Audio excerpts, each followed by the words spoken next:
Hey everybody, Jeremy here from Nobot Studios. Welcome to another GRIT Galaxies project update.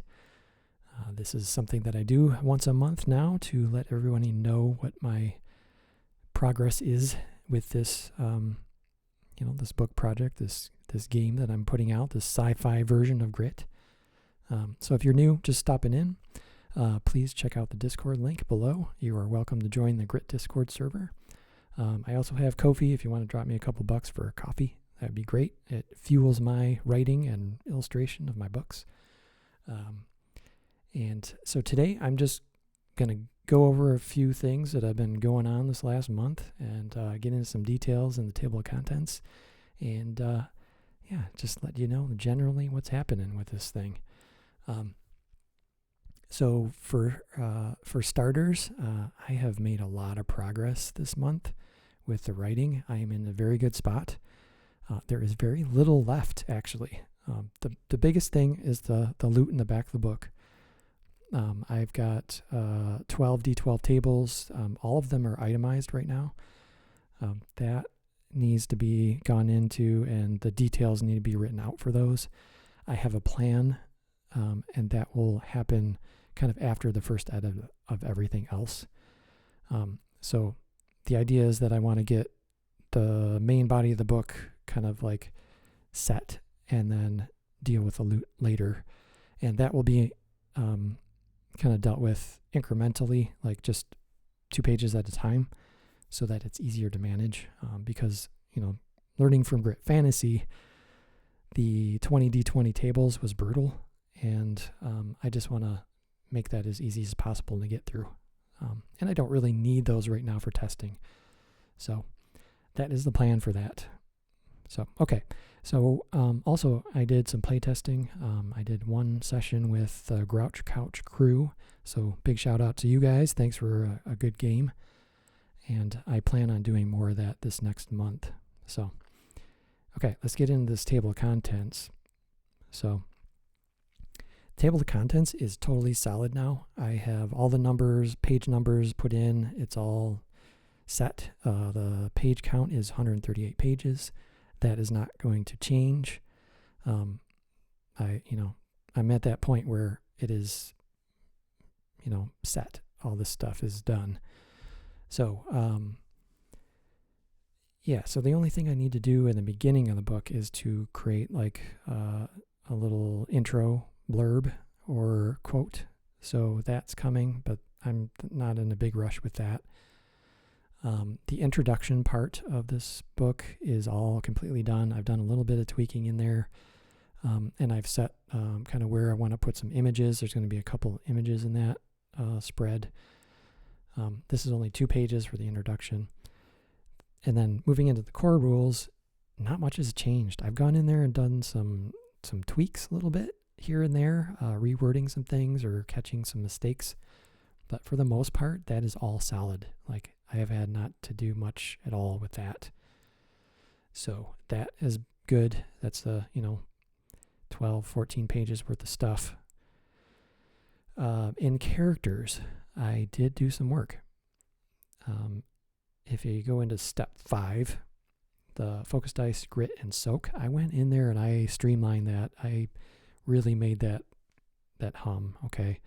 And the reason I did that is because I needed to make room for a name generator table. So I put that in. I know I have an NPC name generator, but I wanted to put one in for characters just as an option. Like, this isn't a required thing, but if you're doing a quick build, it's very helpful to have a character name generator built into that so that it's just even more quick.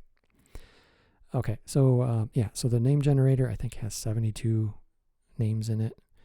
And then the features and quirks tables, they're both D12. I went through those multiple times and they are solid and good to go. So that whole section is done and ready. And that's the step 6, name and details. So the details part of it is, kind of encompassing the features and quirks, and they're optional. You don't have to do them when you're building a character, but they're there if you need them. Okay, so moving on, Got the example character, that's all done. Moving on to the second page in the table of contents. A lot of my work was done in this area. So the GM's guide, I did a lot of work in kind of solidifying everything, getting it all in the right place. I added in the introduction section to the GM's guide some more kind of, I don't know, I would say guidelines basically for using the tables in the Mighty D4, just little blurbs. And then I, of course, called out some relevant page numbers that you can further kind of look into those things if you need to. So, and the Mighty D4 actually got its own page again.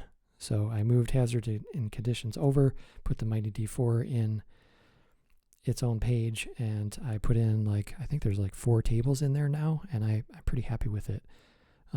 I think I did a better job of explaining the Mighty D4 in the Galaxies book. So there's just more information in there that can be used both for the GM and for solo play if you want to get into that, because the Mighty D4 can be used as an oracle, right? Optional rules I finished up. I added a number of new things in there too. There's a lot of new stuff in that section compared to fantasy. Now the GM tools, the builders, those are all set and ready to go. I did some work in the NPC builder, kind of just making that stuff work well, kind of tweaking some stuff in there.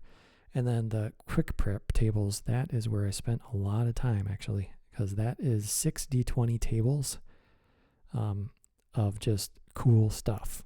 All right, the first 2 pages of that subsection are obstacles and details. The obstacles are a little more mechanical oriented. They're going to give you hints on how they kind of work. Details are just kind of details that will fill in either a location or some kind of thing in the session. Okay, and then the other ones are just they're very descriptive, two line not titles, but two line descriptions of a thing. There is what is it?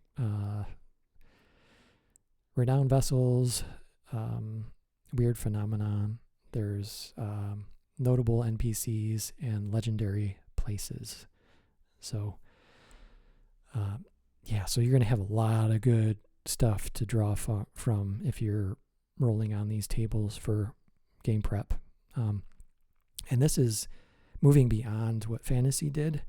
This is giving you more kind of, I don't want to say it's a setting, but there are more setting specific stuff in those tables that will give you some more cool details into the world of GRIT Galaxies without giving you too much. I am not a fan of giving you a spoon-fed galaxy, this is how everything is in the world, whatever. I want you to make your own world, but I want to have these elements in here that will help you along with some cool details and give you the feel of what I want GRIT Galaxies to be. Okay, which is more of a light game. This is not a dark sci-fi setting. It is Futurama kind of thing, right? This is light gaming, but it's kind of gritty too. So anyway, so quick prep tables are all done, and then we get into monsters. Those are all finished. I did some work in the scum lineages, got those done. Space monsters, I had to replace a couple I didn't like so much. Monster builder has been set for a long time.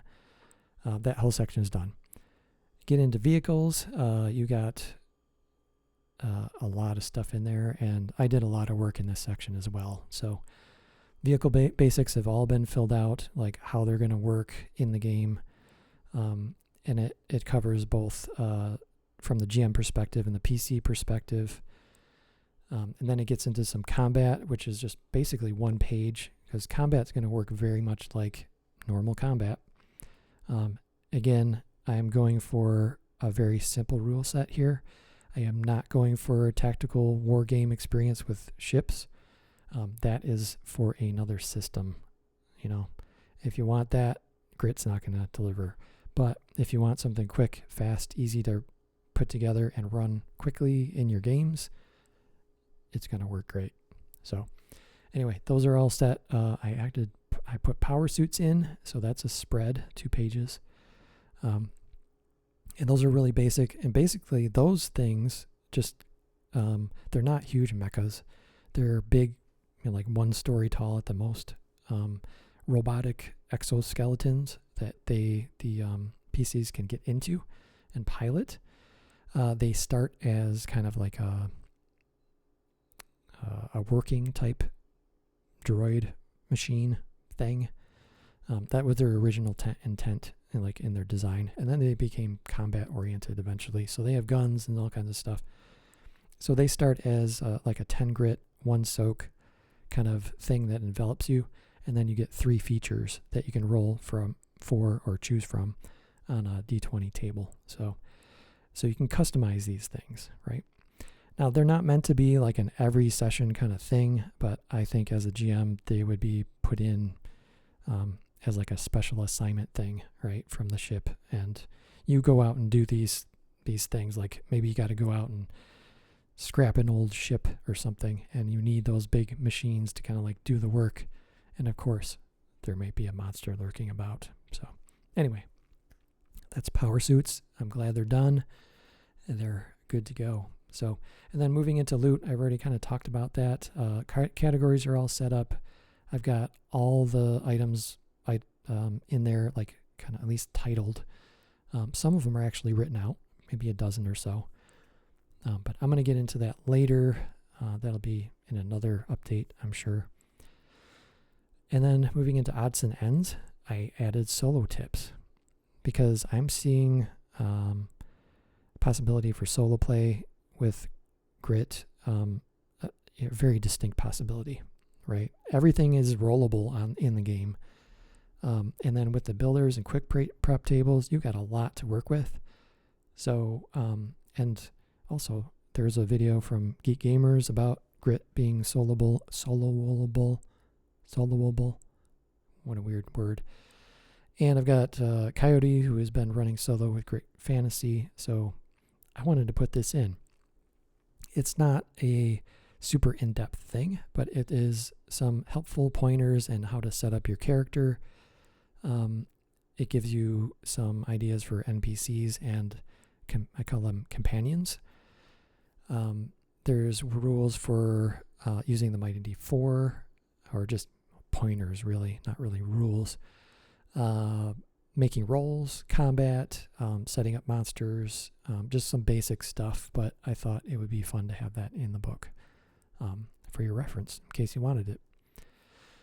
And then quick rules, I put that in. That is all set and good to go. I think that is really solid, and I'm very happy with how that turned out. I think people are going to like that to have as a quick reference and something they can print out for their players to use at their games in case they need to reference it. Once you play a game or two of GRIT, you're really not going to need that, but I guess it's good to have that anyway. So I put that in. Character sheet's all set, and then I've got the final kind of page that just, it's a dedication to all the characters that have been, used in the playtesting of the game. So that will be kind of one of the last things I do before I get this thing out for proofs. So that is the kind of the rule book and what's going on. There's not a lot left for the writing. There's going to be a whole editing process that's going to be happening, but very soon I will be into illustration work. So you're going to see more illustration art type stuff in my next updates, as well as playtesting information, right? So I'm planning on getting some more games going here now that the writing's done. All right, for my next step that I do all the time is just going to go over some couple lineages really quick, and that will be it for this. All right, the next one that I'm going to cover is the morph. These little flabby, weird aliens like to stay hidden in their true form. They don't like to show it unless they can trust the people around them. Obviously, they're not really trusted by others because they can shapeshift into any biological life form. They don't gain the abilities and all that stuff, but they can certainly look and sound like them. And, you know, of course, if they have enough command, they can act well like them. So in this setting that's kind of light, these have been really great to see in the playtesting. I can see that if you ran a dark sci-fi with this lineage would be terrifying, actually. So anyway, these are fun little dudes that have been just great to have in the playtest sessions. So I think they're going to be one of the favorites. The next one is my personal favorite, and these are the Nooblings. All the Nooblings look the same. You don't tell any kind of gender from them or anything. They look identical, even to their dress. The thing is that they have very attuned eyes to the spectrum of blue because their homeworld is blue. Everything is blue. They can tell the difference between each other, but anyone else who is not a Noobling cannot tell the difference. They also are just extremely lucky. All right. They are not really particularly good at anything. Actually, they don't even learn from their mistakes. But their ability is very simple. They just get +1 on all the aspects. They don't have any weak aspects. So just +1, +1, +1, +1, +1, whatever. All right. So super easy to run these as far as a build is concerned. And you don't have to worry about much of an ability in the game too. So definitely a personal favorite, and I have run several of them as NPCs, and I've had a couple of them as characters in the playtesting. So those guys are fun. Take a look at them when the book comes out. And that pretty much wraps up everything I wanted to go over for this update. So if you made it this far, thank you so much for joining me. Keep an eye out for the next one next month.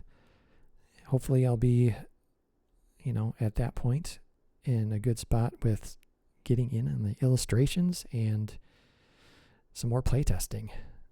I need to playtest some power suit stuff and some vehicles and get the unique gear going. And I also need to open up some games for some scum-based games because I need to test all their abilities too. So there's a lot of testing left to do, and I think that's going to happen as I'm working on all the illustration work, which will be kind of a good balance. So anyway, thank you so much for joining in. And as always, keep rolling those dice.